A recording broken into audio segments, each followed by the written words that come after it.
Get ready for dictation. 5 seconds. Start.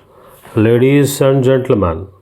it is indeed an honor to address this historic conference and outline our national goals and strategies in the field of basic education. Thanks to the broad vision of our great leaders like Mahatma Gandhi, education was identified as one of the very important sectors through which political, economic, and social progress was sought to be achieved soon after the attainment of freedom in our country. Even though the father of the nation was very busy leading the different sections of people of this country in the strength for freedom, he had evinced keen interest in the evolution of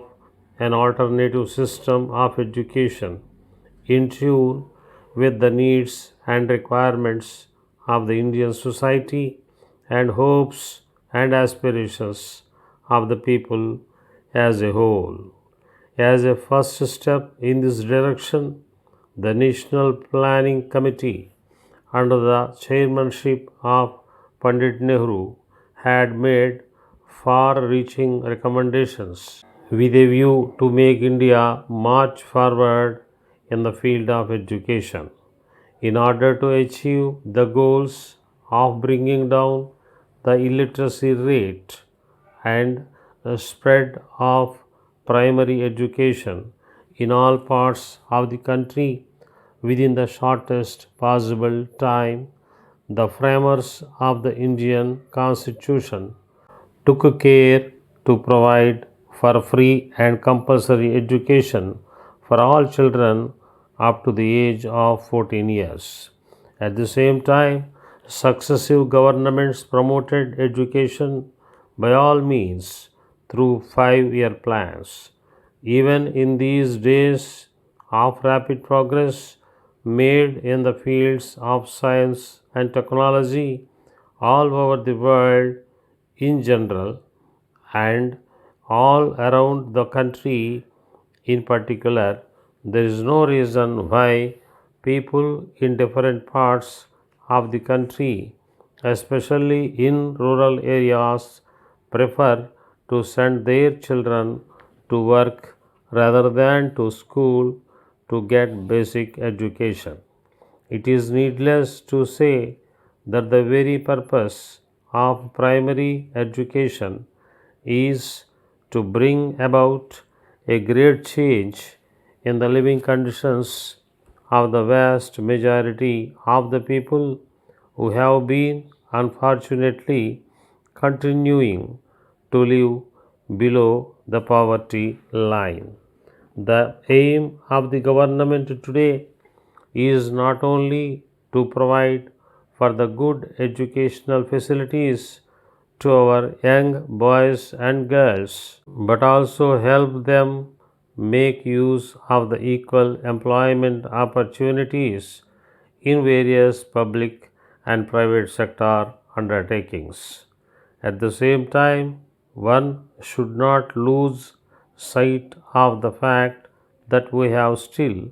a long way to go as far as strengthening the system of primary education and mobilizing the local communities to the cause of basic education are concerned. In this context, it would be interesting to know that in recent times, the experiment of distance education being organized very satisfactorily by various universities in our country has been successful with the masses of urban and rural areas, making the process of learning a pleasant experience for them and brought into focus another interesting angle of teaching. It is no exaggeration to say that distance education has contributed to some extent to promotion of universalization of primary education. For the purpose of reaching out to the millions of people, the National Policy on Education envisaged non formal education as an integral part of its strategy to achieve universalization of primary education.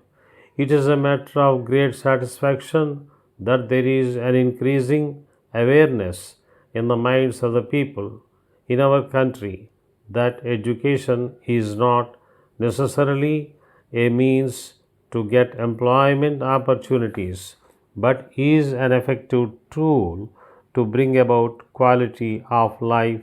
of every section of people in society.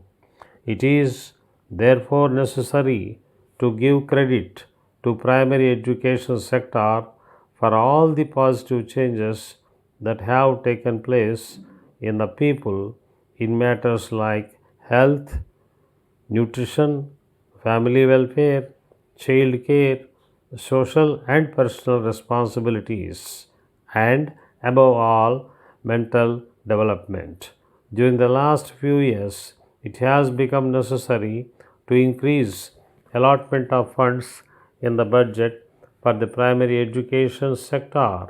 to make our dream of total literacy come true and face challenges at home and abroad. I would like to state that I have no hesitation